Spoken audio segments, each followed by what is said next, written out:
It's time for the insane, the honest, and the profane with your host, Brandon Combs.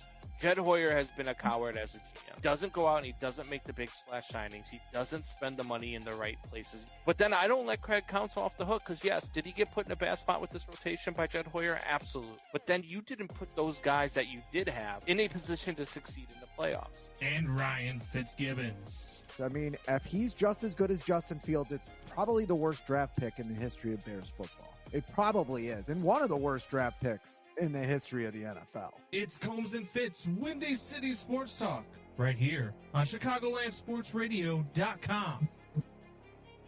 And welcome to Combs and Fitz, Windy City Sports Talk. It's your boy, Brandon Combs, along with my guy who is been captured by the Iranians, apparently, Ryan Fitzgibbons, who looks like he is in some sort of prison encampment. Fitzy, what the hell's going on, brother? I got a new house! What? Yes! A new casa, Oh, a new place. I feel comfy. Mm. I'm in a carpeted room, so it's not as... The sound might be a little better, not that anyone cares. I wish I was Studio under wealthy. construction. I wish I could afford multiple houses. Must be nice. You think I have multiple houses? You have multiple children and ex-wives. It's it's not. I mean, I guess so. Technically, I might have multiple houses. They just got them. You're Kind of how that works. so generous. You're But so generous. You just give and give until you can't give anymore. we're gonna have to work on your. it. We're gonna have to work on your camera angle. I'm gonna have to come down there next week and work on your camera angle because I look like a big freaking giant, and you look like you're like You this look little like- miniature. You look being like on you're a Johnny screen. Carson when Johnny Yeah. Carson used to be like 3 feet higher than the guest, Yeah. and I look Yeah. like the dumb guest. But Well, here's the thing, though. Like, you don't have like. Let me put you in a solo layout because you don't have any pictures up on the wall yet. You got a couple of them leaning there, but they are properly spaced. So do me a favor, and before I come over, do not hang your photos, so that I can show you how to hang photos straight and with proper spacing. Yeah, all right. I'll see you guys there.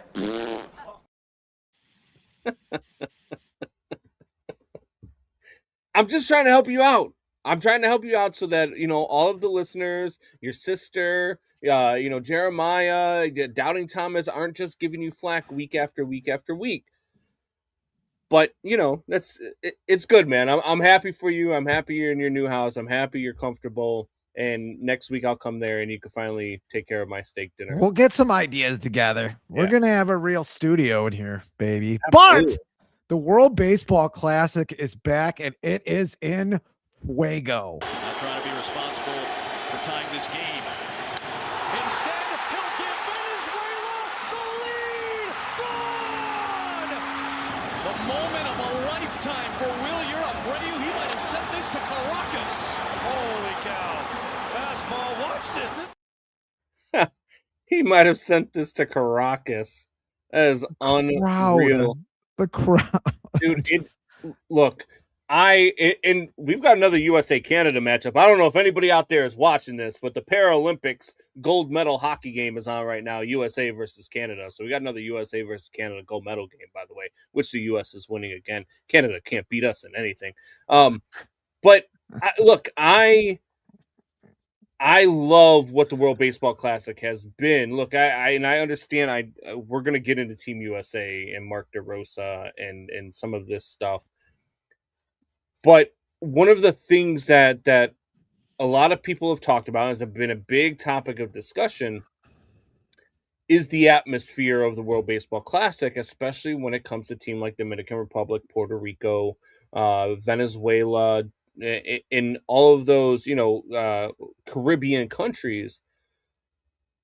But that's just the way it is, man. Like, when you watch the Caribbean series, I remember, and I talked about this this week on BetMGM Tonight. I remember a game in the Caribbean series in November where a guy hit a solo home run in the first inning, and it took them 2 minutes and 45 seconds to round the bases. and Do I they thought need a when I pitch? saw the replay, I thought it was a walk-off. and because it took them so long, and I was like, oh, it's a really cool moment for a walk-off. And then right after that, they're like, yeah, so 1-0. And I'm like, what? That was a solo home run to start the game 1-0. Look, in America, in United States baseball, Major League Baseball, the next at-bat, he's getting drilled.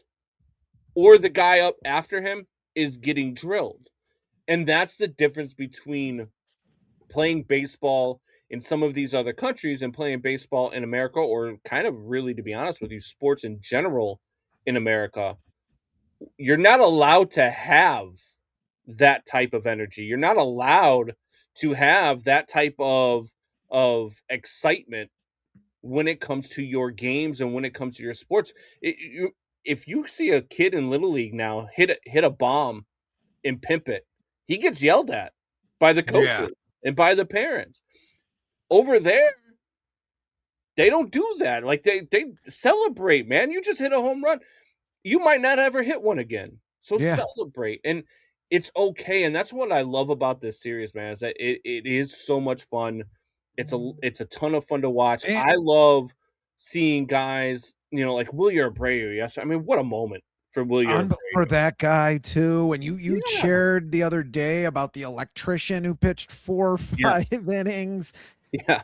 Not that my brother John could get out there and pitch 4 or 5 innings and maybe one pitch and then a terrible rotator cuff injury, or his elbow just falls off. But yeah, I mean, really cool stuff. I mean, and you have guys in there like Brad Keller, Cub, who hit Tim Anderson. He's the guy that hit Tim Anderson, that started the whole Tim Anderson, basically made Tim Anderson famous. Had that crazy Sports Illustrated story with him. He's the one that hit Tim Anderson when Tim Anderson flipped his bat about 7 years ago now. Wow.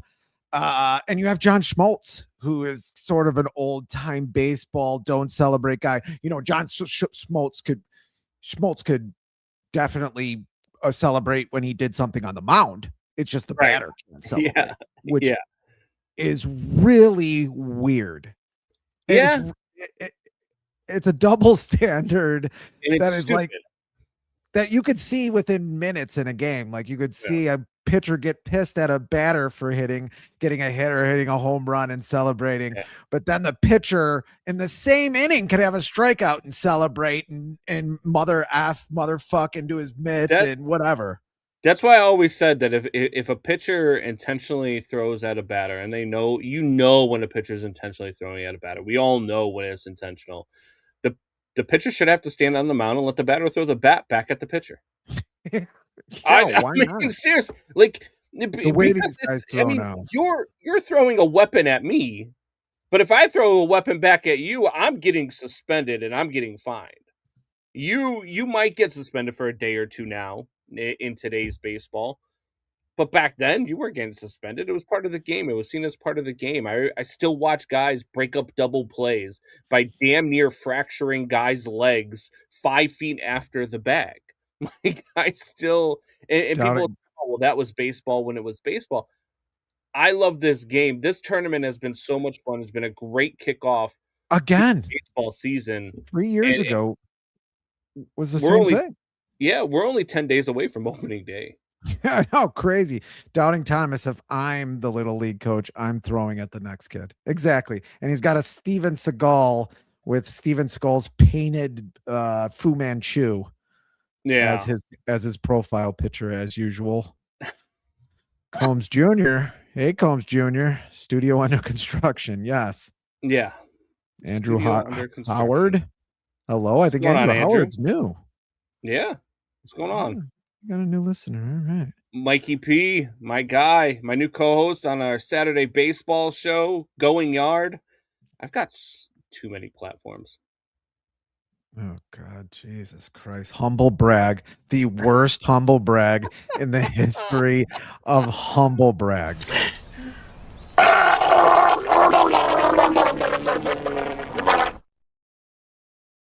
It's makes you want to puke. It's look, we had a ton of fun though yesterday on Going Yard. We actually had an interview with Cole Wright, who does the Cubs pre and post game show for Marquee Sports Network.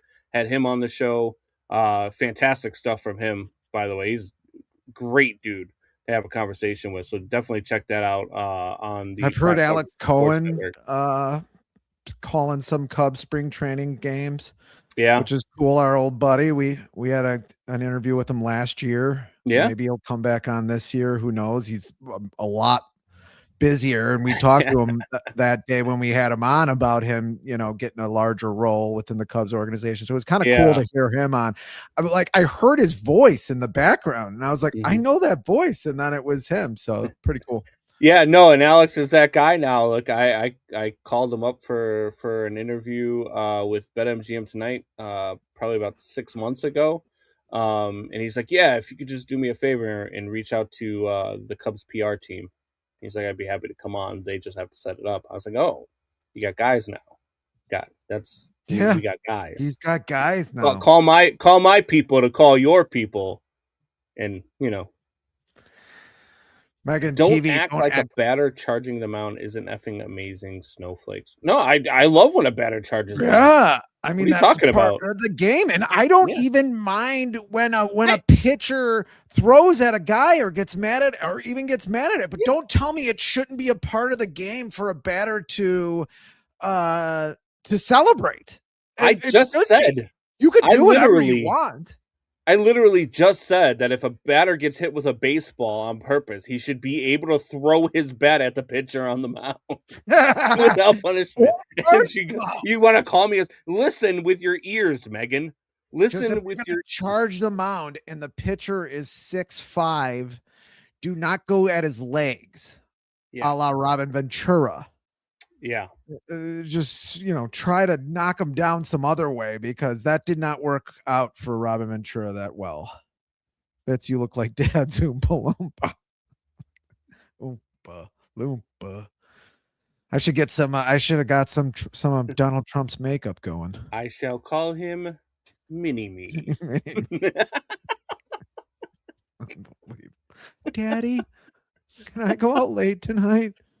I have a Get popsicle. in my belly. Can I have a popsicle, Dad? Dad, why do you smell like Screwball? Why do you always smell like Screwball when you yell at me, Daddy? Mikey P, I'm just here waiting for Brandon to put over Team Italy. Look, Team Italy yesterday with a great win over Puerto Rico. When that game starts and Puerto Rico hits the home run right off the bat, I was like, oh, here we go. But look, Mikey, just like I know you're Team Italy, but I told you yesterday, I'm rooting for Team Italy to get back to Tuesday. Because if the United States beats the Dominican Republic tonight with Paul Skeens on the mound, I want my lickbacks. I want to beat Team Italy in the championship. And Italy's good, man. Can I have a moment to be illogical? I feel like that's the entire show. Pretty sure we've had 4 years of you being illogical, but sure, go ahead. Why did Kyle Teal have to play on Team Italy? He's not even from Italy. And how many White Sox players have to get hurt running the bases? Best player on the team, out 4 or 5 weeks to start the season. Best player on the team. He's 4 for 6 in the World Baseball Classic, and he hurts himself stretching a single into a double. I just can't. I can't do it. I can't do it this year. I can't. Seiya Suzuki got hurt sliding into second yesterday, trying to steal a bag, and he limped off. It did not look good. Bat. And you need that bat. I know. And this is why I said, and people give me so much hate for saying this every time I say it, but I say it every time we have an international tournament like this. Professional athletes should not be playing in these tournaments. I do not want my guys playing in these tournaments. These tournaments, these international type tournaments, the World Baseball Classics, are for college athletes. They're for amateurs. They're for the minor leaguers. They're for the guys that need to get seen by, they need to get seen by scouts. These are not for the guys who are getting paid $50 to $60 million a year. And it drives me nuts. And I get it. Like, I understand playing for your country, and I know what it means. Unless you're Tarek Skubal, who's a coward, I know what it means to play for your country. Oh, But wow. I don't. Best pitcher in the league, probably. He's a coward. He's a coward. Okay. He's a.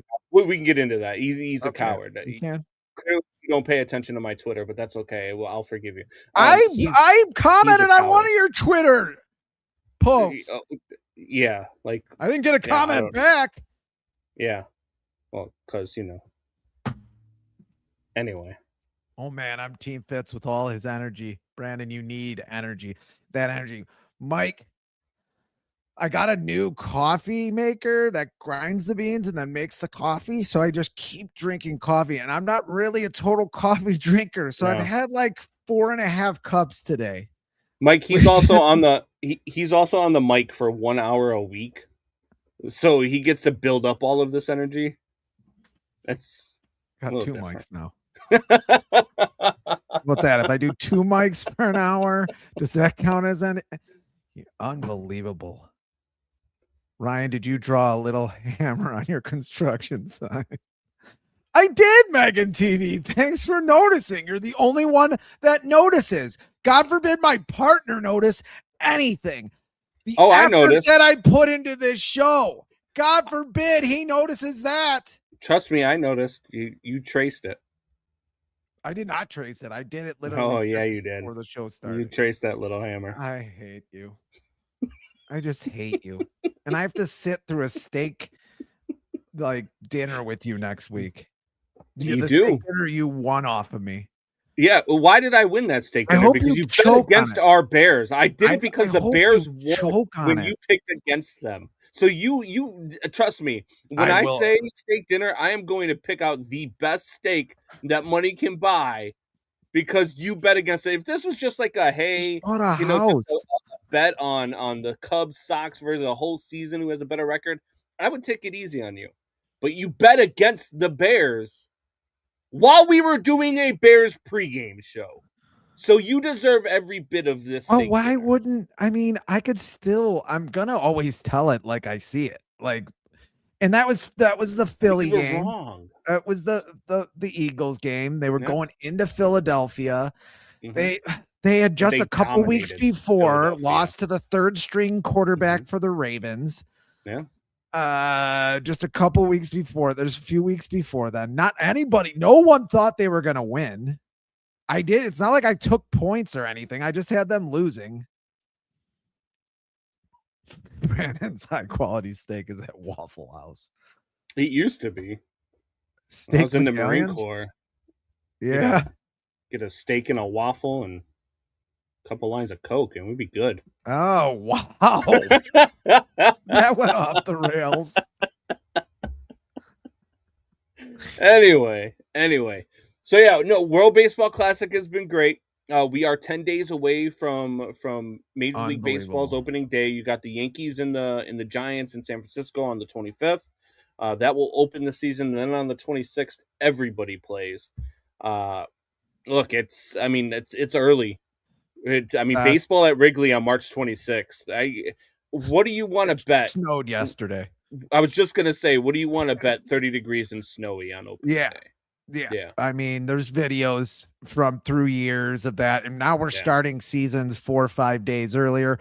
Baseball season used to start on April 1st every year. Now they've expanded the playoffs, God forbid, lessen the season a little bit, which I always thought contracting the season would then benefit teams that do put more money into their team. You could do it naturally that way because then teams would want to get to the playoffs more to have more home games in their stadium. God forbid contract the season, which is, I'm sorry, it's too long. I love baseball. This is actually the best time to be a baseball fan. You got the World Baseball Classic, which has been unbelievable again. I mean, 3 years ago, it's almost topping 3 years ago. And 3 years ago was one of the best tournaments I've seen in sports, period. You had the championship game ending with Shohei Ohtani throwing to Mike Trout. 3 years ago. Yeah. If people forget that, which was awesome. We watched the game together. Yeah. I was a little drunk, but anyway, Yeah, no, I mean it was incredible, and you need more of those moments, and I think you're getting more of those moments. I know people are down with Team USA. Mark DeRosa not knowing the rules, the manager of Team USA not knowing he the has rules. not had a good It's year. and then the backpedaling I think has been even worse for him, for a guy who is thought of to be one of the top names of this managerial cycle, to not know the rules and to have the tournament that he's had. I think it's hurt him a little bit. I do think that if USA wins gold, all of that goes away, though. I really do. And a kind of call out, I mean, or not in addition, but to call out not knowing how the tournament works either. Yeah. And how they could have been eliminated, and how they would have been eliminated, or it's just not knowing. Well, here's my thing. How much do you put that on Mark DeRosa and the guys? Because I will say this. The World Baseball Classic tiebreaker rules are pretty damn confusing. You take the number of runs given up divided by the number of outs that you've played. It was kind of crazy. And the reason why at first I was pissed off with Mark DeRosa about not know, like, how the hell do you not know?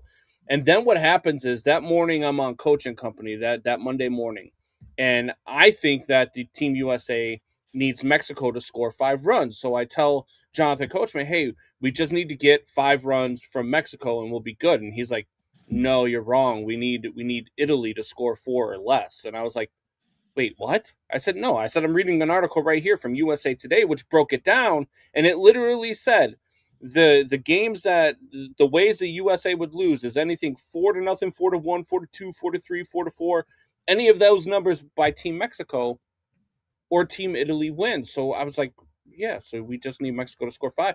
But then I saw the article he was looking at, and it said the exact opposite. So it was like the people that are covering it from USA Today, ESPN, the World Baseball Classic themselves, none of those guys knew what the rules were. Everybody that DeRosa talked to that day, even on, because the big thing was that he went on MLB Network and talked to the people that, because that's where he works, talked to them and said, hey, we just need to, we're already in, we already have our ticket punch, we just need this, blah, blah, blah. But nobody else knew that he was wrong until after the game. And for me, like, I dialed back a little bit. I'm being so angry with him. I still do think it's a bad look, because as a manager, it is your job to know what the scenario is. It is your job to put your players into that. And instead you were like, you let them celebrate the night before. By your own admission, the guys were getting after it a little bit. So we're going to give some guys some days off. And I mean, that part is on you, but I'm not as angry with him as I was directly after the game for not knowing the situation, because it was pretty damn confusing. Yeah, I mean, it is confusing, but you would hope the manager, Right. USA team would be able to, at least before he says that, like, how prepared are you? Yeah. To even, I don't know. But then to just say you misspoke, I mean, you didn't misspeak. You just didn't know. Like that's the real issue there. That, and we're getting into political territory. Yeah. Where it's like, I misremembered. Yeah. It's like the old Hillary Clinton misremembered. Oh yeah. Don't even, I can't even, we don't want to get into all that, because, misremember Benghazi. Yes. Anyway, yeah, I give him some of the blame for sure. Actually, I give him most of the blame for sure. But nobody else knew the rule either. Nobody on the team told him he was wrong. None of his coaches told him he was wrong. None of the people that he talked to in the media told him he was wrong. Nobody knew the situation either. So I do give him a little bit more of a pass there. I think Mark DeRosa is a smart baseball guy. I like Mark DeRosa a lot. And I think that he's going to do a good job. I actually think he's going to be the manager of the Cardinals next year, which I think he could turn that team around pretty damn quickly. I do like Mark DeRosa as a manager. I think he's going to do well with Major League Baseball. It has been a bad tournament for him, though. Yeah. I mean, Cardinals still rebuilding. Might be a perfect time for a change there. I don't doubt the Cardinals at this point. Yeah. It's hard to, but in that division, I think it's got to be again this year the Cubs division to lose. Yeah, I mean it should be, right? Especially I with mean, Milwaukee getting rid of their ace and yeah, I'm there with it. I actually think that the Cardinals are not the Cardinals, the Reds are the biggest competition. I thought that last year as well. They did come on in the second half. They did. I made it to the playoffs. Yeah, I think this Reds team is there. I know a lot of people still look at Milwaukee, but I think Milwaukee takes a huge step back. This lineup, I mean, with the exception of William Contreras, with the exception of Jackson Chourio, like there's a lot of question marks there in what this team can be, and their pitching rotation has already suffered injuries. I mean, you've already got injuries to your top two starters, and you don't know what you're going to have beyond that. So I do think Milwaukee takes a big step back. I actually think Pittsburgh finishes ahead of Milwaukee in this division. I like the Cubs, followed by the Reds, followed by Pittsburgh in this division. So I do, but look, man, this Seiya Suzuki thing, I need to know what the injury was. I haven't seen an update on it just yet. I don't know how long he's going to be out, how much time he's going to miss. Hopefully not much, because that's a big bat. Yeah, he slid into second, and I like. It didn't look like he did anything, which makes it even a little bit more concerning. Because when you have a knee injury, and it doesn't look like you did anything, usually, I mean, non-contact knee injuries are never a good sign. So hopefully the Cubs can get some good news out of this. But yeah, I don't. How do you feel about, like, I mean, I know Kyle Teal getting hurt. How do you feel about pro athletes playing in these tournaments? It's weird. I think I remember talking about this 3 years ago. I mean, why not? You have minor league players who are treated worse than any other professional, whatever you want to call it, amateur players in any sport, in any of the four sports. They're treated worse than hockey minor league players. Hockey minor league players actually treated, go to a Wolves game. I mean, they're treated pretty well. And that's like a low minor league for hockey. Baseball minor league players are absolutely broke. Most of them, 98% of them or 99% of them are mostly broke. This would be a great way to give them some, at least maybe not make them into celebrities, but at least give them, some popularity, get some eyes on them.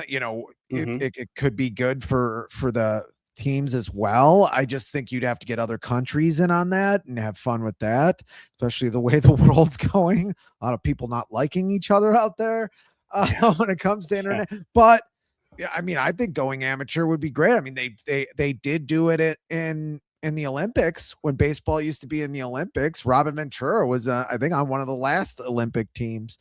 No, I think there was a couple teams after that, and he was a minor leaguer at the time. He wasn't or he might even have been in college, and it gives them, you give a chance to see some of these guys, maybe give guys chances to make a little bit more money that are in the minor leagues. I don't see it being a bad idea. And then you don't have guys getting hurt. I mean, Seiya Suzuki, they already know what Kyle Teal is. The thing that stinks about that is he's a younger player. It just takes younger players longer time, not to come back from the injury, but to get their timing back, because they're not that used to getting hurt and then coming back in season.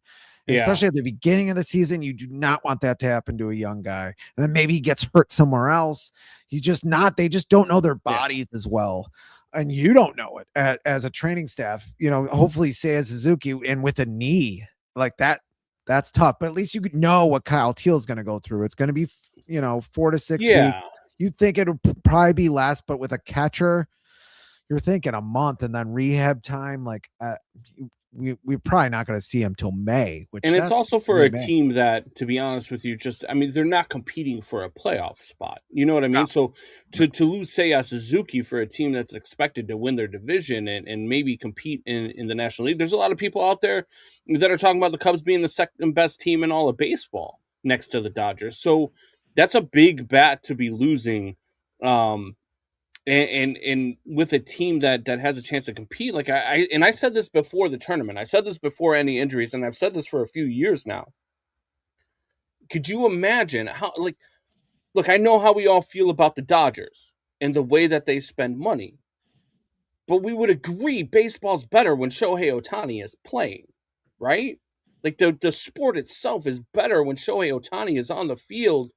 Could you imagine if Shohei Ohtani does something in this tournament where he gets hurt and he misses some time? And none of us will feel bad for the Dodgers, but we're going to miss months of Shohei Ohtani if that happens. Like, that's the problem with the sport. And Seiya Suzuki is a great hitter to watch. Yes. Bat. You don't really want to watch him in the field. No. But hopefully he's gotten a little better. It's possible to get better as a fielder in baseball. It's a lot harder to get better as a hitter. But he's a great hitter, man, and he's just getting better. You need that bat in that lineup. You definitely need that bat in that lineup. It's going to be a good lineup anyway, but you need that bat in that lineup. And if he hurt his knee, that's a problem. And really just having an up and coming player like Kyle Teal, who's, like I said, he was 4-6 in the WBC, to not have him playing, 120, 130 games like he was going to play for sure. Good left-handed bat. I mean, he really came on at the end of the year last year. Even the rookie of the year on the other side, the National League, I forget his name, but he was a catcher. Kyle Teal actually in the second half had better numbers than him. So not having him in, I mean, it's something. With the knee, that's a different injury. With a hamstring, you kind of think with Kyle Teal that was probably going to happen anyway. Sometimes with a hamstring, it's just a matter of time. It's just, at some point in spring training, this injury could happen. With the knee, that Seiya Suzuki's injury seemed more like an acute injury that happened during a game where he's going all out and that. With a hamstring injury, if that thing's gonna pop, it's probably gonna pop. And that's the other side of this, right? Like you've got these guys playing in these games, and I mean, look, they want to win these games. They take these games seriously. They have a lot of pride in these games, so they're going all out at a time where their bodies are used to just ramping up. Yeah, true. You know what I mean? And that's another problem that I have with the World Baseball Classic, is that I've always felt like, once every 3 years or so, do this during the All-Star break. Screw the All-Star game. Let's watch 2 weeks of World Baseball Classic in June and July when these guys are full bore and ready to go. Like, I think that's, if you're going to have your professional players, if you're going to have your $50 to $60 million a year guys playing in these tournaments, that's when you do it, not in March, and it's just, that's where it's just tough. I mean, it's tough, and I know that these guys want to play. I mean, you see it with Team Dominican Republic, with Puerto Rico. I mean, you got Vladimir Guerrero Jr. In the second inning to make it a 1-run game the other day, going all out, head first slide, trying to avoid tags, getting up, you know what I mean? Like Soto. Yeah. Great slide. Yes. In the Dominican Republic swim move game. Slide. Yeah, the swim move slide, which was terrific. A terrific slide, but that's a big boy. Yeah. That is a big boy making that slide. I don't know if I'm the Mets. I think the Mets are going to be really good this year. I think they retooled. Yeah, they got rid of Pete Alonso, but they brought a lot of guys in as well. I think the Mets are going to be a good team. I think they're going to compete well in that East. I think that East is going to be because I think the Braves are coming still too. Yeah. I think that could be a really tough division, maybe the best division in baseball. I mean, I really think that's going to be a crazy division with the Phillies. I think are still going to be competitive too. I think it's going to be an interesting National League. I don't know if they're going to be stronger than the American League, but I still think it's going to be an interesting National League, especially with the Cubs. And my question to you, though, Brandon Combs did not have the Cubs winning the division last year.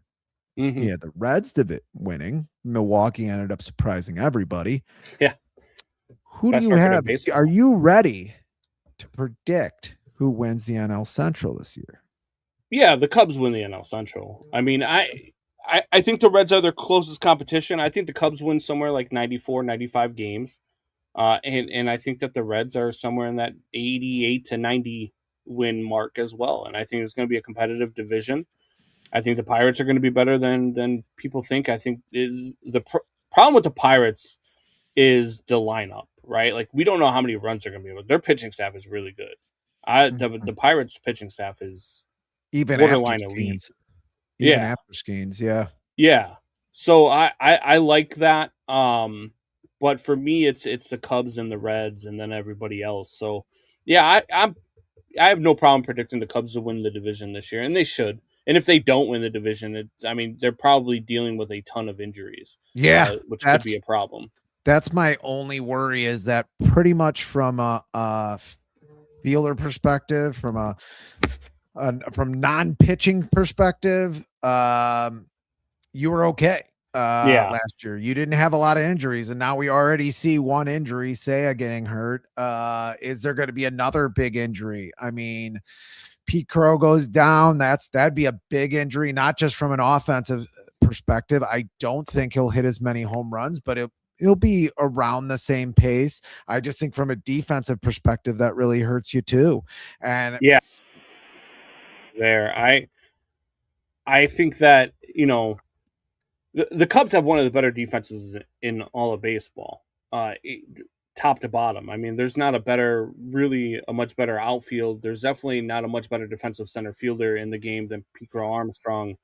Their infield is, I mean, left to right. I mean, I don't know if there's a better infield in the game when you go Bregman, Swanson, Nico, and then, I mean, you're probably, I mean, Michael Busch is probably everyday first baseman. Yeah. So yeah, I don't think that there's a better defensive team in baseball. I just think that the worry you have is just injuries. Yeah, it's very rare. It's just the law of averages that you have 2 seasons in a row where a lot of your position players don't get hurt. They get hurt way less than pitchers. That's why the Cubs usually do invest more in position players. Just even in their drafts, they do. They will go free agency or trade on the pitching side. I mean, that's how they got Jake Arrieta back in the day. I mean, Jed Hoyer does not. He's definitely a different GM than Theo was, but he kind of has almost the same philosophy, which I'm not totally against. I think they could do better on the pitching side, but they really invest in position players because they don't get hurt as often. They just don't.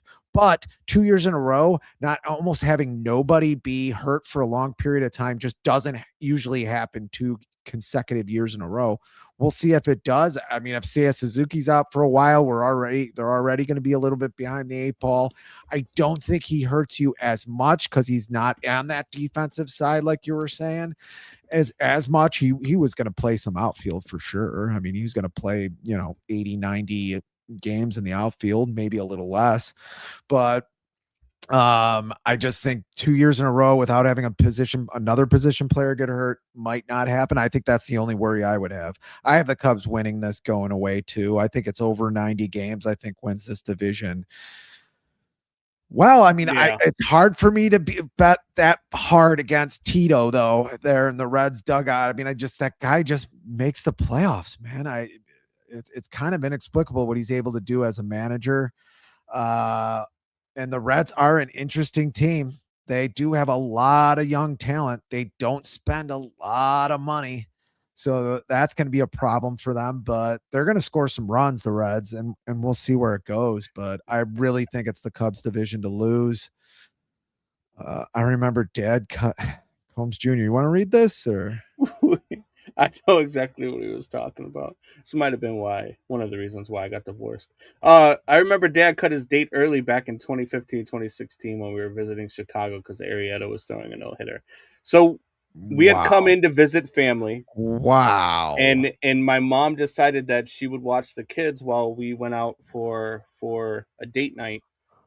And Arrieta, it wasn't just a no-hitter, it was a perfect game that Arrieta had going. So we came back early so I could finish watching the game. Wow. Did he get the no-hitter this time or? He did. He did. Yeah, he finished it off. Yeah. He at least got that, but yeah. I mean, you're sick. You're just a sick lunatic. I mean, like, no, it's a problem. No, it's a problem. I mean, I'm gonna be fair with it without calling the the her out. To be fair to myself, she probably deserved it in the end of things. You know what I mean? Like it was. Oh my God! I mean, I'm just saying. If you know the story, how so?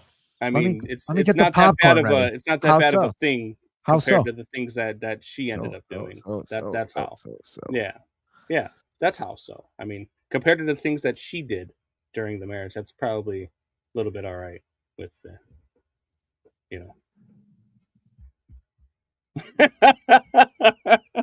The one time she's watching the show with the boys. So once again, I didn't call anybody out. And I didn't say anything. Sports story. I wonder if anybody out there has stories of things they missed because of sports. I'm trying to think. I'm sure a lot of people have things they miss because of sports. I mean, look, especially now that I work in the industry, I miss all sorts of things because of sports. Because I have no choice. I know the Cubs were in the playoffs. Yeah.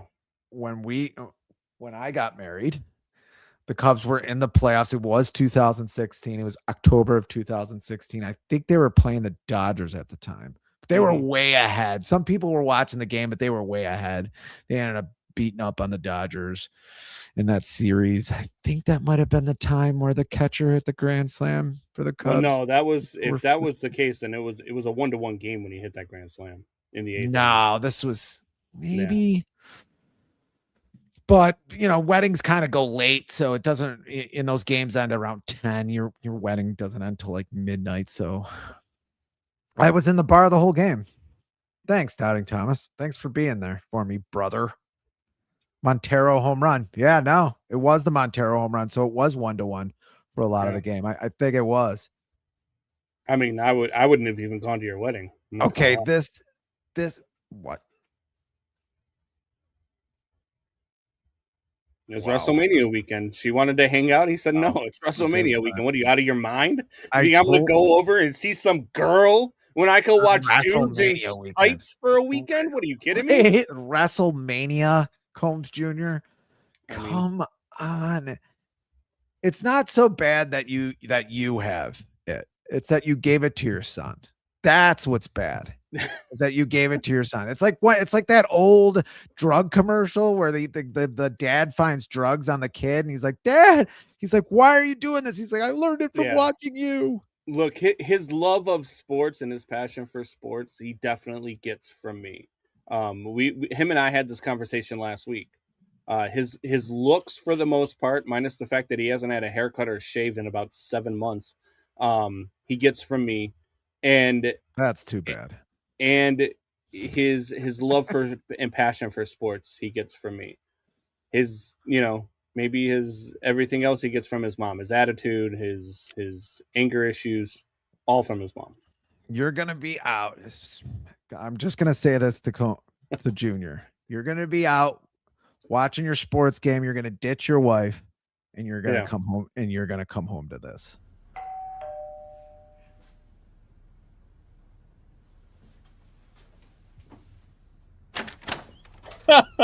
Hello. Yeah. I'm here for the gangbang. I'm just saying. I'm here for the gangbang. I'm just saying, Junior. Look, people say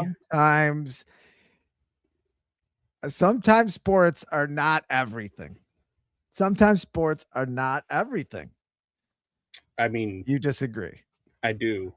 It depends on the sport, right? Like, look, I'm watching the Paralympic hockey gold medal game right now. And I'm like, there was nothing on at 10 o'clock in the morning. I needed some sports, so I'm watching the Paralympic gold medal game right now. It's 4-2 USA right now over Canada with 4 minutes to go. By the way, at least you gave up on women's basketball. Well, I mean, women's basketball kind of gave up on itself. And you gave up. Yeah, when they got mad because they weren't getting paid more when their league is totally in the red. Some people need to tell them. You know what's funny? You gotta make money to get more money. They actually did profit last year. They actually did make. I think it was something they were like way behind. No, last year and maybe even the year before they were profitable. But those were the first 2 years they were profitable. But they weren't profitable by enough to pay these players what they want. No, not even close. No way. And while they make fun of their prize stallion, the reason why they make any money at all, Caitlin Clark, they sit there and abuse the hell out of her the whole time. And in 2 years of making money, you're still down money. Like, I mean, 15 plus years of negative $40 million doesn't equal two years of plus, I don't know what, 2, 4, 10 million, 20 million maybe. Like, I don't even know if they made that. Did they even make that much? I don't even know how they could have made it. I'm looking it up right now. We'll get our production staff on it. But I don't know. And I will say this, not to shift gears for a second. If somebody was going to get hurt, if a position was going to get hurt on 200 million last year, they made. Yeah, they generated approximately $200 million in revenue for the 2024 season. Yeah, but what's the profit? What's with some reports noting. Oh, so I'm sorry. Yeah, so roughly 200 million. So they with that number exceeding, so they profited 10 million. Woohoo! Yeah. And they all want. In 2019, they lost 50 billion. So I mean, and they all want 10 million a year. You can't pay every player. It's asinine. 10 million a year when you make $10 million. It's gotta be. I mean, you pay them by percent if you want, but at that, I mean, the players have to be careful. Because if I'm going to pay you at a percentage, if I'm going to pay you 75% of profits, go to the player's salary. Each team is making a few $100,000. But that's what I'm saying. If 75% goes to player salary, right? Then you're going to make less money than you're making now, because you have to divide that 75% of only $10 million among how many players in the league. And then in the years where you lose money, I mean, what's 75% of negative 50 million? I mean, seriously, that's where they got to pay it back. Yeah, I mean, it's just. Yeah, I mean, I go back to the Bill Burr argument. If you women supported each other as much as you support a woman who's 50 pounds overweight, have you supported women's basketball as much? I mean, you literally have women saying that men should watch more of women's basketball. Well, it's about 50-50. The population's about 50-50. If 5 to 10% of you women watch women's basketball, it'd be an outrageous success. But not only that, but how about this? How about if you have somebody, and this is where you have to think about it, right? You have somebody who is taking care of you, right? Day after day, day in and day out, they are just taking care of you. They are they make sure that you eat, they make sure that you bathe, they make sure that everything. You've got a vehicle, you've got a roof over your head. They take care of all of it. And for years and years and years, you don't pay anything back. And then one day you decide to give them a couple $100 in return. Does that make you I'm ignoring the comment. Could you read the comment? Does that make you the- profitable? Does that make you somebody who is worth, because that's what NBA owners have done. NBA owners who own the WNBA and own these teams for years and years and years have lost hundreds of millions of dollars.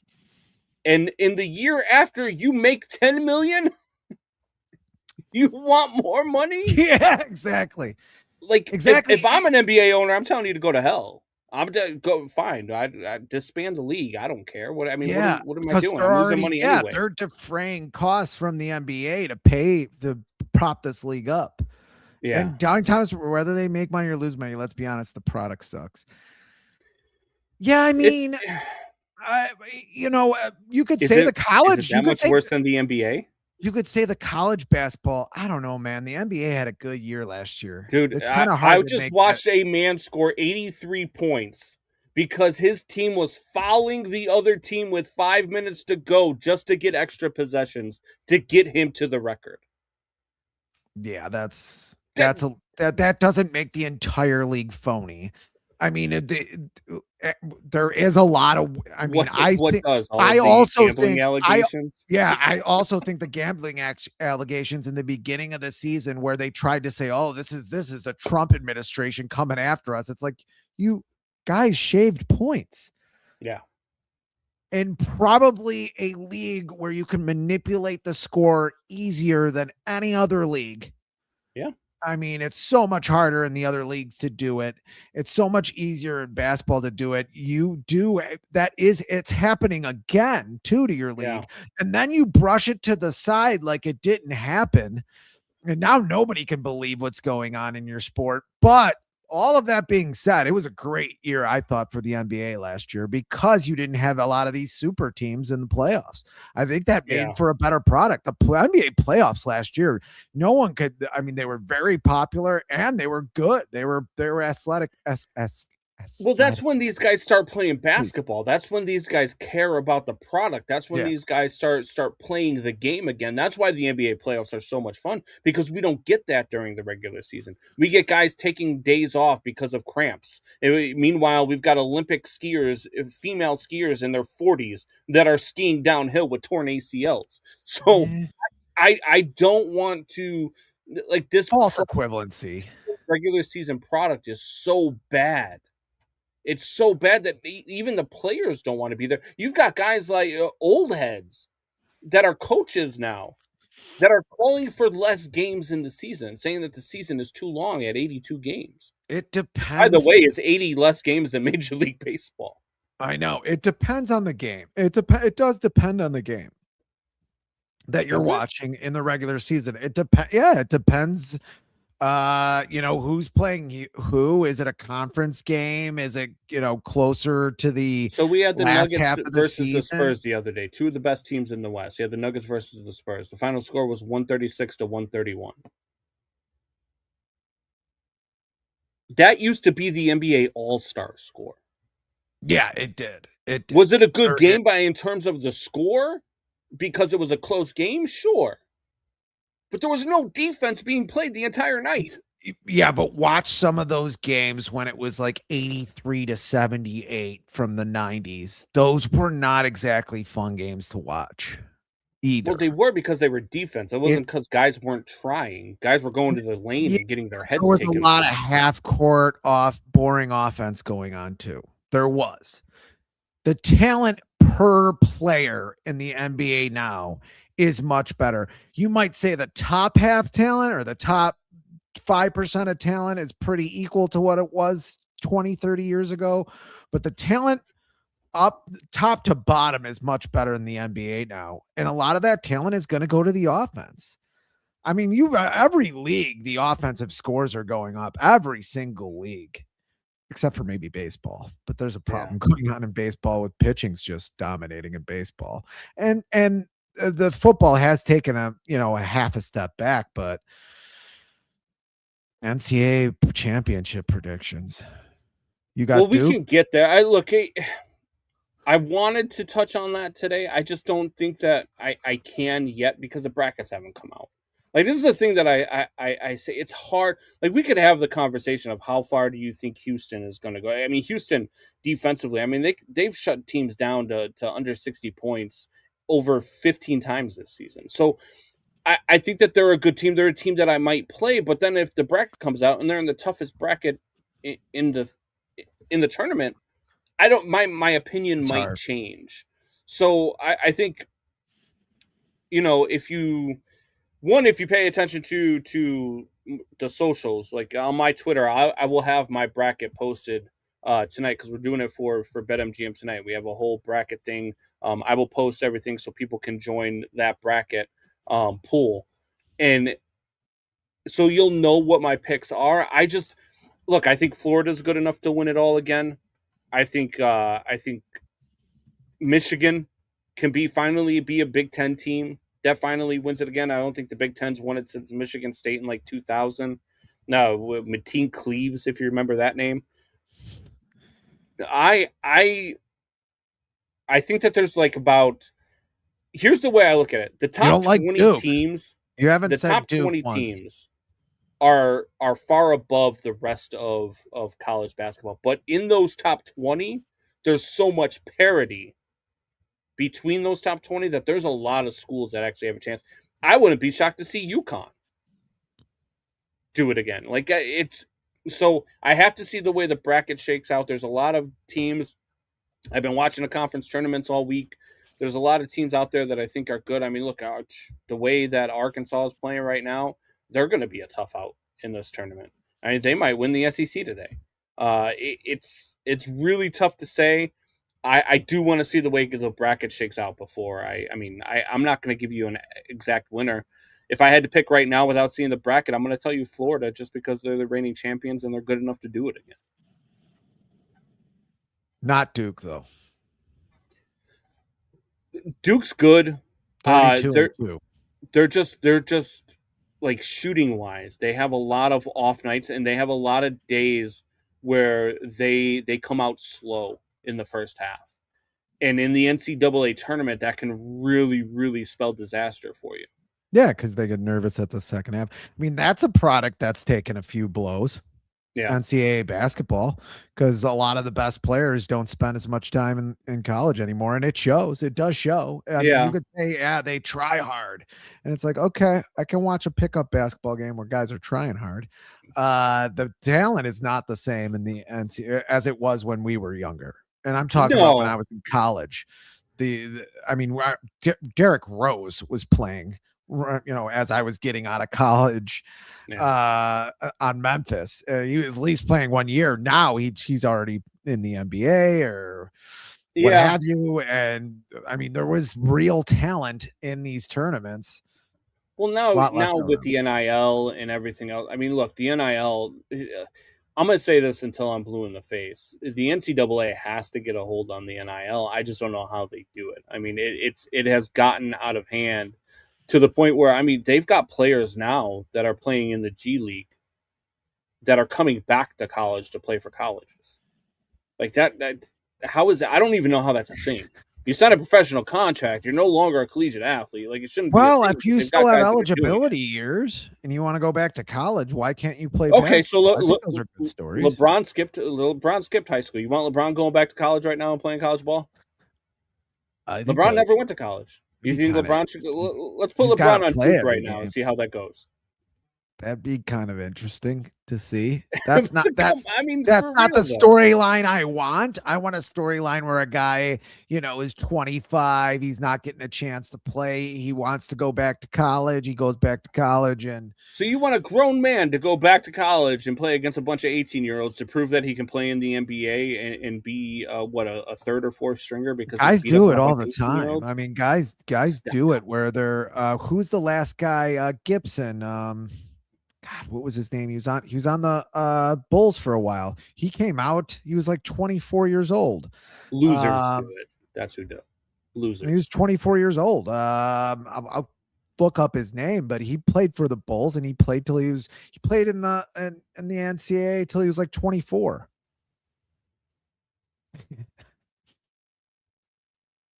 This guy. Is this what this is about, Fitz? You're trying to go back to play some college ball? I don't think I would have any more. I don't think I would have any more eligibility, Doubting Thomas, because I actually graduated from college. So, ooh. Ouch! Wow. I'm not even sure if he did or not, but Shots I'm hoping fired. he didn't. I'm hoping he didn't. I'm not. I think he did graduate from college, so it's probably wrong. But whatever. Which college, though? We're inaccurate. What? Which college? Which college did you graduate from? Phoenix Online? No. Eastern Illinois University. Oh, all right. So we've been in the tournament. They've been in the tournament a few times here or there. And they've had some college or some NFL quarterbacks. Yes. NFL coaches, Sean Payton. Shanahan was an Eastern grad. I call that a college diploma. I do. The education system in America calls that. And the education system in America is a great system. And they call it a diploma. I was just going to say, if you're going to reference the education system in America as your...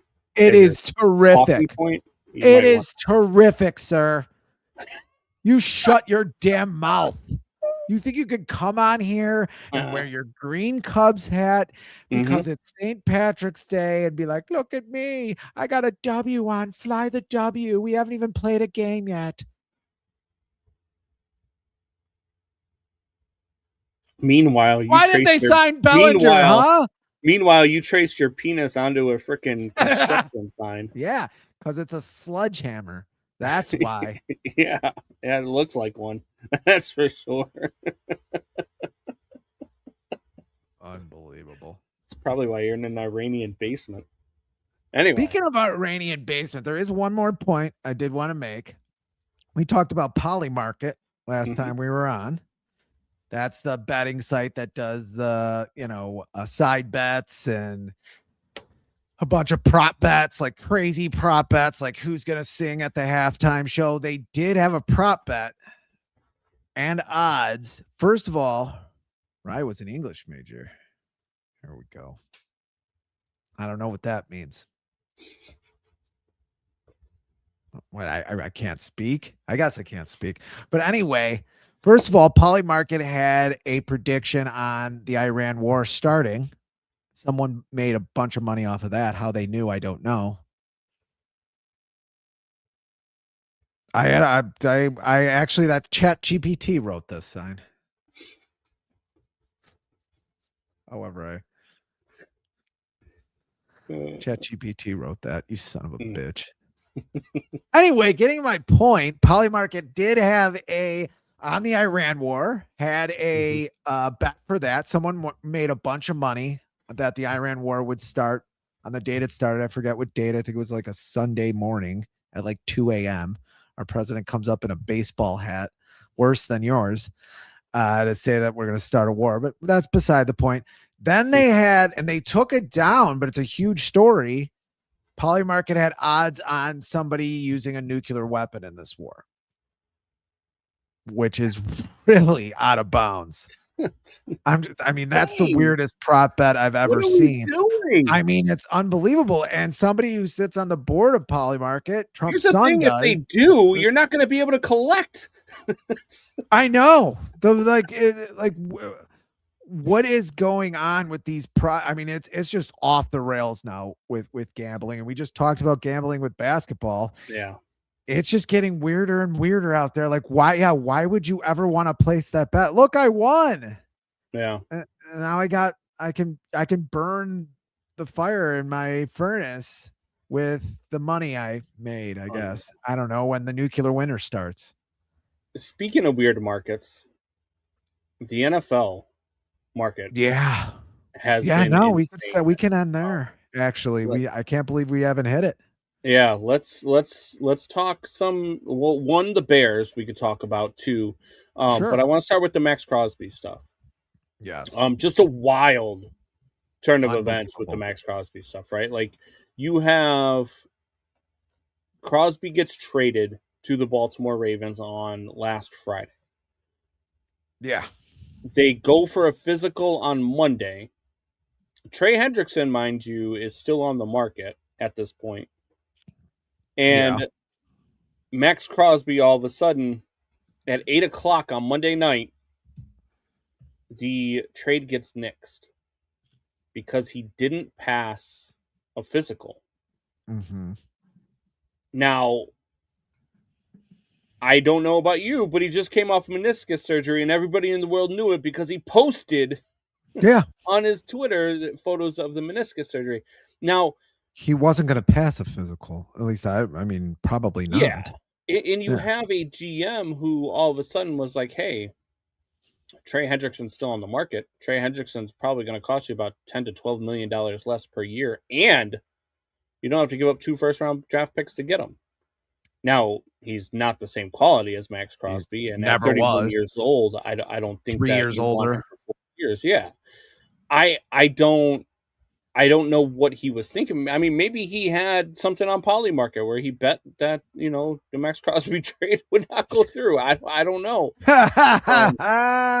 But I felt like to me, it seemed like there were some shenanigans there. I don't think that if Trey Hendrickson is off the market at that point, which then they come out and they say, "Oh, we were already working on a deal with Trey Hendrickson." I don't believe that either, because if you were working on a deal with Trey Hendrickson, then why didn't you sign him already? Like, why didn't you sign him on the first day of free agency instead of on Wednesday after the deal gets nixed? Why didn't you do all these other things before you knew that you were going to have the money to do it? And so I think there's something there, but I just think it's a wild story, man, and it's something wild to follow. And now, I mean, the question is, do the Raiders keep Max Crosby? It seems like they're going to. Max Crosby has said, "I'm a Raider. I'm staying here. Run that ship back." The Raiders are talking like they're keeping him. Your brother's texting me that Raiders jets are landing at O'Hare. Like, I don't know what's going on, but it's crazy. Yeah, I mean, I mean, the Ravens do not. The only people who don't look good in this, I don't think Max Crosby looks bad. I mean, you just came out of surgery. Yeah, you're not going to pass up. Like, I don't. The Ravens have not looked good since the end of the season. You miss a field goal and you go insane, basically, after you miss a field goal in what essentially was a playoff game before the playoffs to get into the playoffs when you're playing the Steelers, which no one wanted you to make that field goal any more than me. So I wouldn't have to see Aaron Rodgers in the playoffs again. But I just, the Ravens just look like chaotic at this point. Like, what is going on? I mean, that first of all, you do fire a coach who's probably going to go to the Giants and be very successful. At least I think he's going to be very successful there. A very popular coach, by the way, not just with players, just within the league. And then you do this where you trade somebody and you kind of want to get out of it as soon as you do that. It's like you made a decision, like sink or swim with it. And now if Max Crosby has like 18 sacks this season and the Raiders squeak into the playoffs after having the worst record in the league, they probably won't, but you never know. It's football. Like, geez, the Bears made the playoffs. The Bears won a playoff game, for Christ's sake, this past year. I mean, it's a very weird situation. And I think the only people that look bad are the Ravens in this. I mean, what is going on over there? Actually, an organization that you could respect before the end of this year. I don't get it. I mean, it's really bizarre. I think the Bears could probably get Max Crosby at this point for less, but I don't think the Bears are going that way, folks. I mean, you're going to have a max contract with a QB soon. And you're going to have to put that puzzle together. And don't think every decision that Poles is making right now for the Chicago Bears isn't looking forward at having a $50 million quarterback. And that's on the low end. He's probably going to get $60 million a year. Yeah, they can move stuff around and do this or that. They're going to have a giant cap hit coming for Caleb Williams. I mean, that is why, and I know I keep saying it, and I said it on the phone to you the other day, that is why you have Ben Johnson here day one for Caleb Williams, because then maybe you win a Super Bowl last season, because you have a Caleb Williams that's in the same offense for 2 seasons in a row. That's why you do it, because those 3 years, if you have the quarterback you think you're going to have moving forward, you don't keep the defensive coach that's an idiot as your coach, because those 3 years are golden. That's why the Bengals make the Super Bowl in the second year of Burrow. That's why the Chiefs win a Super Bowl. I mean, that's why the Chiefs are having trouble competing now. Because you got a guy on a max contract, and Patrick Mahomes is a terrific quarterback, but he's not going. It's hard when you have a guy on a max contract building a team. You need, especially when you haven't drafted well on the offensive or defensive line. When you haven't drafted well on the defensive line, you're putting that much money into it. You're not also going to take Max Crosby on. You're not able to do that anymore because you're paying Montez Sweat. You're paying Grady Jarrett. I mean, you're paying a lot of these guys, a Dangbo who's been hurt. You're paying him money. Like, you're not that puzzle does not fit into place where you have a Max Crosby. I don't think it was ever going to happen. And Trey Hendrickson getting $90 million to me is absolutely insane. You're going to have him playing on guaranteed money when he's 35 years old. 90 million. You got 112. 112. Sorry. I think we guessed at 90 million, but still, I mean, and a lot of that money, maybe it's 90 million guaranteed. No, it's 112 guaranteed. It's 120 after incentives. It could be 120. He's not hitting those incentives. A guy that just didn't play. Did he even play it down last season?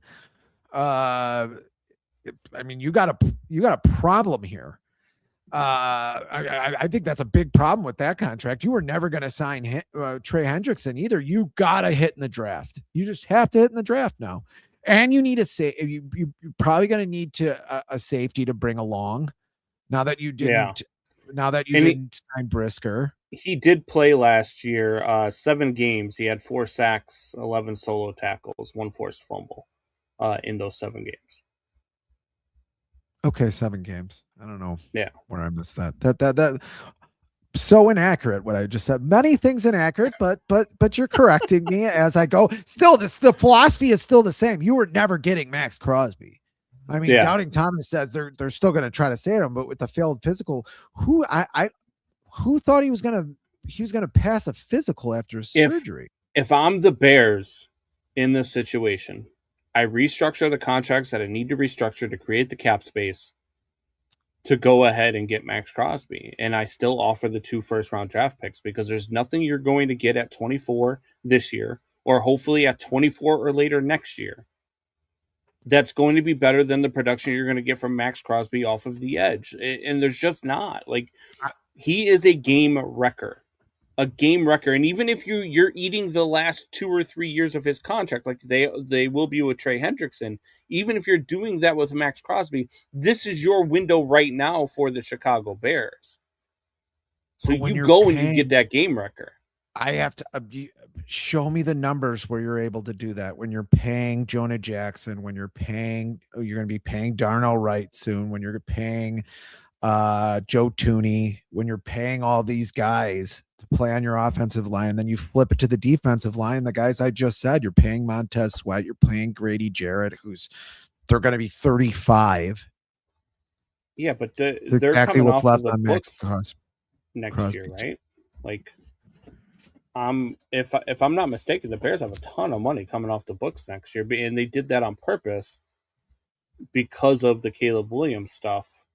Because they're not paying some option in the 4th year. Caleb Williams will have a contract after this year unless something catastrophic happens, and he's not very injury prone. You do have a lot of contracts out there. Yeah, I'm sure there's a lot of money coming off, but then you have to have guys replace them. I think they have to win in the draft here. I don't think Max Crosby's happening. It just doesn't. You can't pay for that many people. Yeah. So then you get a guy that you put up comparable to Sweat for a lot more money and give up 2 firsts. Oh, and you kick that can down the road for the years you need to sign Loveland, Caleb Rome, and Burden. Well, before any trades, restructures, anything like that, the Bears will have $40 million in cap space next season, and that's before they decide what the actual salary cap will be next year either. Which it'll go up again, I would think. Yeah. It's football. But that's not a lot. I don't know. That would scare me. Here's the thing about him compared to Sweat, though, right? Like, sure, but he's able to contain better than Sweat. Like Montez Sweat. Now, I'm not looking at just the sack numbers, right? Because Trey Hendrickson has eclipsed Max Crosby in sacks as well. But the way he contains, he almost single-handedly beat the Bears this year. Max Crosby did. He did, and he crashes down on the line. When was the last time you said that about Montez Sweat? Well, he can go vertical and horizontal. He's he's quick too. Sure, Caleb kind of made him eat his lunch a few times there in that game. And that's back when Caleb just did not have a handle on this offense yet. Caleb did that to oh God, I'm gonna forget his name now with the Packers. Banks over on the Giants. Micah Parsons. Micah Parsons. Banks Micah Parsons is the best, considered the best edge in the game. What's that? The 2 Giants defensive ends who are terrific. He did it to multiple times. I think and you know, Max had a great team. Yeah, Thibodeau. Yeah. Not the other Thibodeau. But Kayvon Thibodeau. I did have a Thibodeau picture in here, but I don't have it right. Anyway, they do have to sign Darnell. Darnell Wright is an offensive lineman you sign. You're not getting rid of that right tackle. Yeah. No, I agree. And you have to do that extension with Caleb. I just think all that's a problem. I think that makes them very nervous to get a guy that they're paying, and they would rather try to roll the dice and see if they can draft. It's just very hard. So how do you feel about the moves then? How do you feel about the Devin Bush move? How do you feel about Kobe Bryant move? Not the alive one. How do you feel about getting a guy like Kobe Bryant from the Seattle Seahawks, Devin Bush from the Browns, who put up pretty damn good numbers, even though he was with the Browns last year? I feel like they've done all right in free agency. I was okay with, letting these guys, and I know a lot of these guys have signed 1-year deals, but I was okay with giving some of these guys. Kevin Byard might have been the one that I probably give a deal to, but once you sign Kobe Bryant, you're not going to give any money to Kevin Byard. But I'm okay with Jaquan Brisker going away with his injury history. I'm okay with, letting Tremaine Edmonds walk, just because of, he's going to want the years and the money that just don't fit into your plan. So were you okay with the roster moves, with the roster additions? Do you still feel strongly about this Bears team heading into next year? The center with the Patriots. The only thing that scares me is you're a team that went into the playoffs and you can't take best player available in this draft. You just can't do it. They're going to say it a million times. We're just going to take the best player available in the draft. You're not going to do that. You're not going to do that. Well, you have to go 24. Edge. You have to go edge, or guess if you went safety, it'd be okay, or tackle, defensive tackle. But you just signed Kobe Bryant. Why would you go safety? Well, you bring somebody along. I mean, I don't know. You probably need a strong safety to back to be a backup here at some point. I'm just saying, anybody on defense, defensive tackle, I would take as well. I mean, they need that too. They do have 2 second round picks as well, where they can fill these in. But yeah, I mean, you want a defensive end. You're not going to take best player in this draft. You've kind of pigeonholed yourself where everybody knows you got to take these few positions. It's defensive end or defensive tackle. Yeah, I'm just saying they also probably need a cornerback. They've still got Gervon Dexter. and Grady Jarrett at defensive tackle, but they've also got the kid that they drafted last year, Shamar Turner. They went out and signed Neville Gallimore and Contavious Street at defensive tackle to get some depth there as well. So they have already made moves at defensive tackle. I think for me, the obvious move is A, either linebacker, or B, edge. I mean, edge to me, look, Montez Sweat and Odangbo and Austin Booker, they're all like, I think you know how I feel about Austin Booker. I've loved this kid since last year or the year before last year when I saw him in the preseason. I was like, this kid's going to be really damn good. He's just so slow. You need a speed rusher off of the edge. They don't have any speed off of either edge. You can get that in the draft. You can get that in the draft for sure. You can get that in the draft. Absolutely. And that's why I think that they have to go edge in the first round.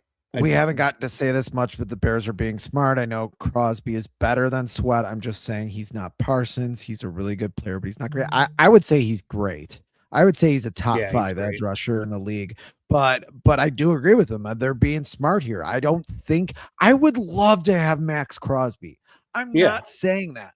I just don't think it fits with your future plans. Now, someone said, is they're not in a win now, period. You're in a win now, period. Like, I don't want to hear that crap. I heard someone in the media say the Bears are not in a win now. They're in a win now situation. It's just you have a salary cap. Yeah. And you have to fill some of these positions. You did not draft well in the defensive line. You did not draft well in the offensive line. This is what you get for it. You do not get Max Crosby. And do you trust Ryan Poles going into this draft? That's the other thing.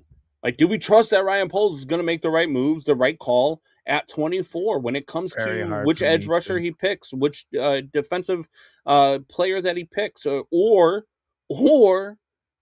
could you imagine they go running back at 24? Unbelievable. No, I would not. That's no. You can get that in the 3rd or 4th round. No, we're not doing this again. I'm not doing this again. I'm just telling you. I'm not doing this again with you this year.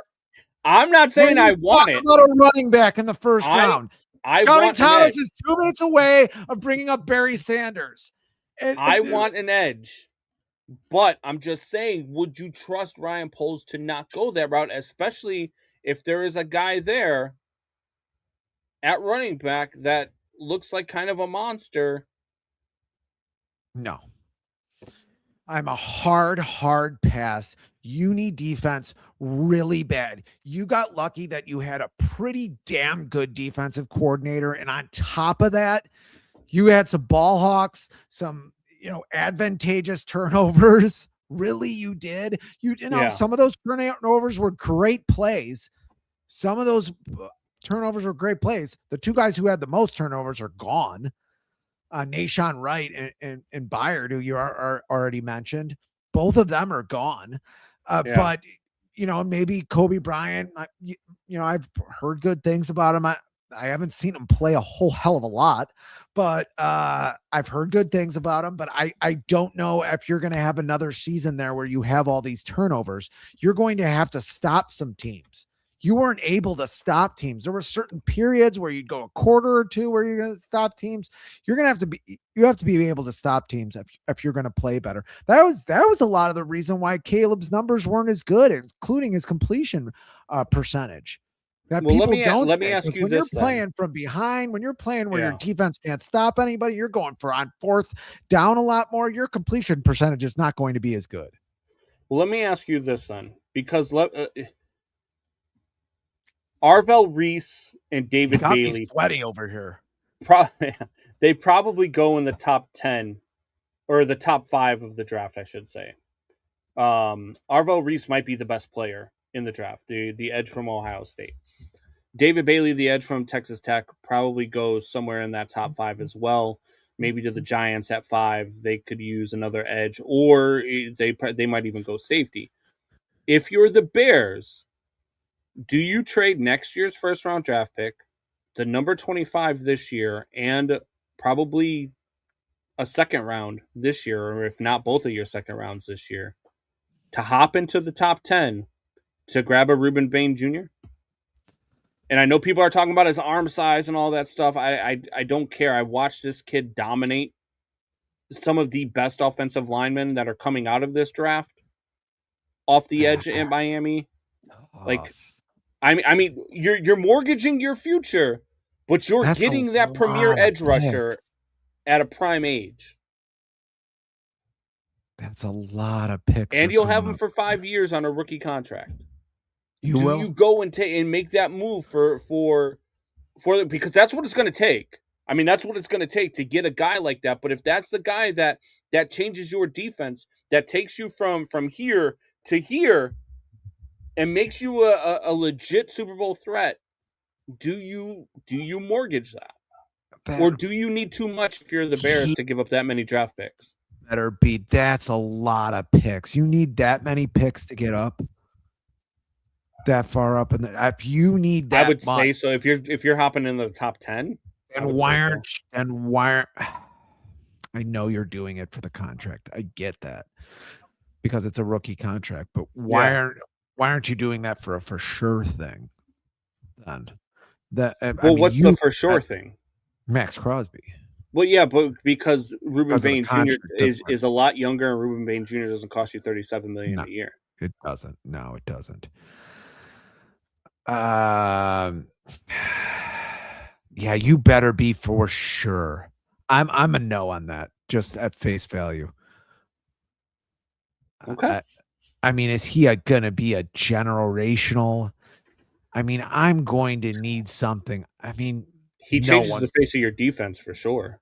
No one's a Myles Garrett, so I'm not going to bring that name up, but I'm going to need a guy who's there is a Myles Garrett in this draft, and that's Arvell Reese, but you're not getting him. Arvell Reese probably goes 2.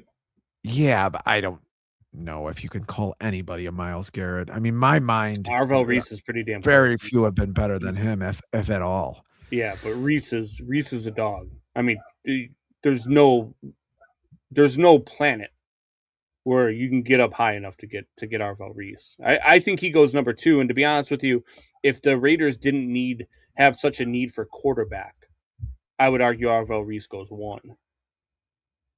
I think Arvell Reese might be the best player overall in this draft. And I love Francisco Mendoza. Jeremiah says if they take a running back, he's creating fake Ryan Poles sex tapes and leaking them.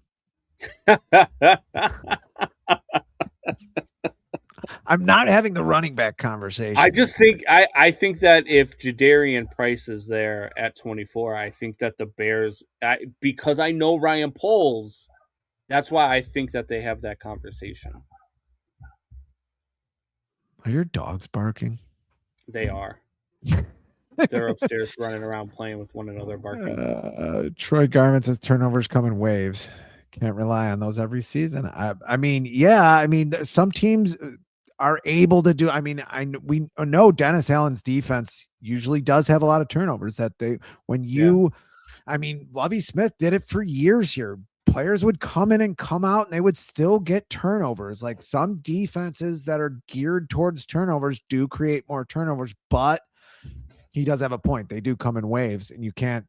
Yeah, you do have to go. I think you have to go defense. Too bad this isn't the draft like the 2024 draft where a defensive player isn't picked till the 16th or 17th pick in the draft. Yeah. And you don't have, your players to pick from there. Yeah. No, I mean, it's going to be interesting to see what the Bears do. I'm still, I mean, are you as high on the Bears heading into the season with the roster moves, with the subtractions and there's a lot of subtractions and only a couple of additions so far. So the rest of the additions will come through the draft.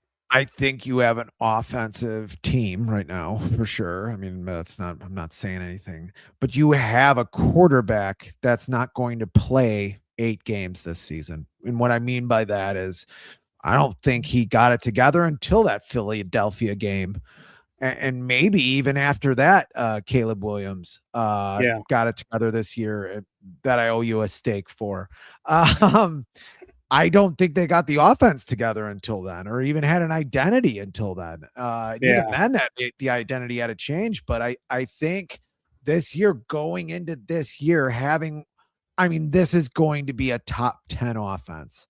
for sure, unless something catastrophic happens, this is going to be a top 10 offense. I feel really good about the Bears this year, actually, because of that, because you're playing the full complement of games.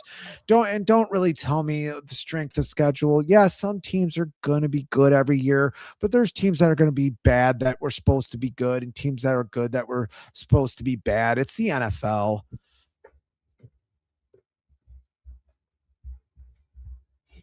Holmes, you're favored to have a conniption fit. I this mean, year.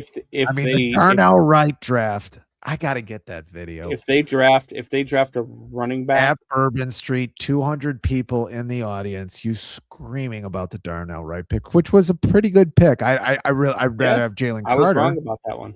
I'd rather have Jalen Carter, but they had already made the trade at that point. Yeah. What did you say before that? What?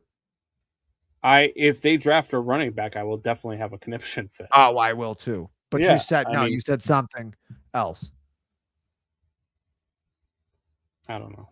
Yeah, you did say. I was wrong about that.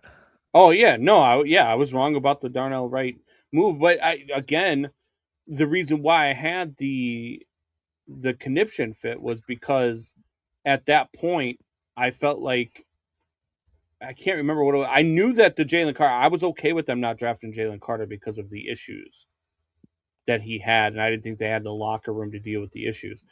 I think the problem that I had was they didn't go wide receiver. I believe they left. You wanted your boy. Yeah, and they left him on the board. I think that's who why didn't learn how to play football until his third year.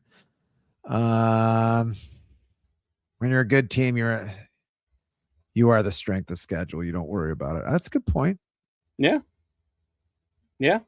I mean, it's one of those things. You look at their opponents, and at this point, to be honest with you, we really don't know what their opponents look like because you still have to go through the rest of free agency. You still have to go through the rest of the draft. We don't know what the rosters look like. So, it's still to be determined. I look, I'm on board with the Bears. I'm on board with Ben Johnson. I'm on board with this roster. I have all the faith in the world that they're going to be a competitive team, and they're going to continue to be a competitive team for quite a few years here. So I'm good with it all. Yeah, I mean, you had one of the most entertaining NFL seasons ever. I don't care of any team. Definitely the most entertaining football season I've seen. Because of some of the players that are going to be on this team, and offensively they were terrific. I thought maybe the view change on the cameras might help with our size difference. It somehow made it worse. Yeah.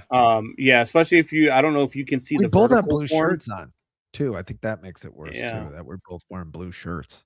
If you could see the vertical form, I don't know if you can, but I can see the vertical form.